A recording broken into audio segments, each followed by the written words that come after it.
एक समय की बात है। एक छोटे से गांव में रहने वाला लड़का राज को एक सुंदर सी लड़की के आदेश पर शहर में पढ़ाई करने के लिए भेज दिया गया। उसके जाने के बाद उसने कपड़ा साइल का काम धंधा करना शुरू कर दिया। एक दिन राज शहर के सबसे बड़े साइल स्टोर पर कपड़ों का खरीदारी करने गया। वहां पहुंचकर उसकी नजर एक दुकान में बेईमानी से छिपी लड़की पर पड़ी। उसकी नादान आदतों के कारण राज वहां भयानक खराब हो गया। वह अपनी ईमानदारी और अच्छाई की रक्षा करना चाहता था। नीतिवादी युवा राज ने अपनी मां के बताए तरीके पर चलकर बिना ज्यादा सोचे समय क्यों खराब नहीं करते हुए दुकानदार को एक चांदी का सिक्का छोड़ दिया और वहां से कपड़ा खरीद लिया। धीमी धीमी धुन सुनाई देती हुई लड़की अचानक अपने पिज्जा पानीपुरी स्थान पर दिखाई दी। वह राज की खराब हालत देखकर उनके पास आई और पूछा, आपके हाथ में क्या हुआ है? क्या मैं कुछ मदद कर सकती हूँ? एक समय की बात है। एक छोटे से गांव में रहने वाला लड़का राज को एक सुंदर सी लड़की के आदेश पर शहर में पढ़ाई करने के लिए भेज दिया गया। उसके जाने के बाद उसने कपड़ा साइल का काम धंधा करना शुरू कर दिया। एक दिन राज शहर के सबसे बड़े साइल स्टोर पर कपड़ों का खरीदारी करने गया। वहां पहुंचकर उसकी नजर एक दुकान में बेईमानी से छिपी लड़की पर पड़ी। उसकी नादान आदतों के कारण राज वहां भयानक खराब हो गया। वह अपनी ईमानदारी और अच्छाई की रक्षा करना चाहता था। नीतिवादी युवा राज ने अपनी मां के बताए तरीके पर चलकर बिना ज्यादा सोचे समय क्यों खराब नहीं करते हुए दुकानदार को एक चांदी का सिक्का छोड़ दिया और वहां से कपड़ा खरीद लिया। धीमी धीमी धुन सुनाई देती हुई लड़की अचानक अपने पिज्जा पानीपुरी स्थान पर दिखाई दी। वह राज की खराब हालत देखकर उनके पास आई और पूछा, आपके हाथ में क्या हुआ है? क्या मैं कुछ मदद कर सकती हूँ?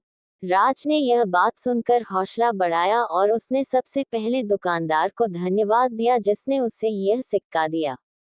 और उसने उस लड़की द्वारा पूछे गए प्रश्नों का उत्तर दिया। धन्यवाद बहन, मेरे हाथ में कुछ नहीं हुआ है, शायद तोड़ी है। लड़की ने राज को बताया कि वह उसे बचपन से ही उम्मीद कर रही है।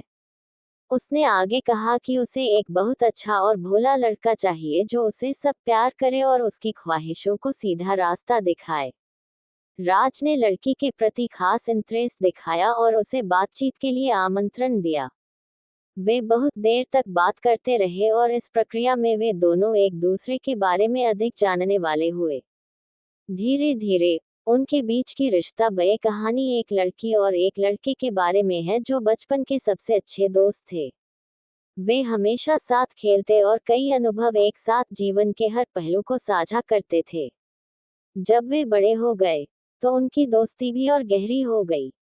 वह एक दूसरे के साथ मनोरंजन करने, साथ पढ़ाई करने और सप्ताहांत में मार्गदर्शन करने लगे। एक दिन लड़के ने अपनी दोस्ती के कुछ अलग महसूस किया। वह हमेशा लड़की की तरफ देखने और उसके साथ हंसने खेलने के लिए तत्पर रहने लगा।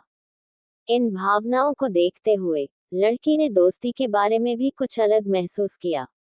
वह न्याय महसूस करती थी क्योंकि उसे लड़के के प्रति कुछ विचार होते हुए उसके साथ भोला बनाया गया था।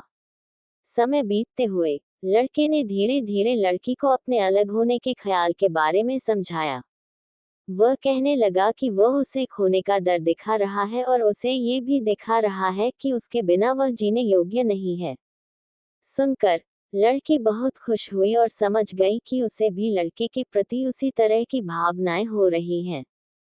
इसके बाद लड़के और लड़की ने अपने भावों को सामने लाकर एक दूसरे को बताया और उसे अपने असली प्यार का आदान प्रदान करने के लिए राजी कर दिया।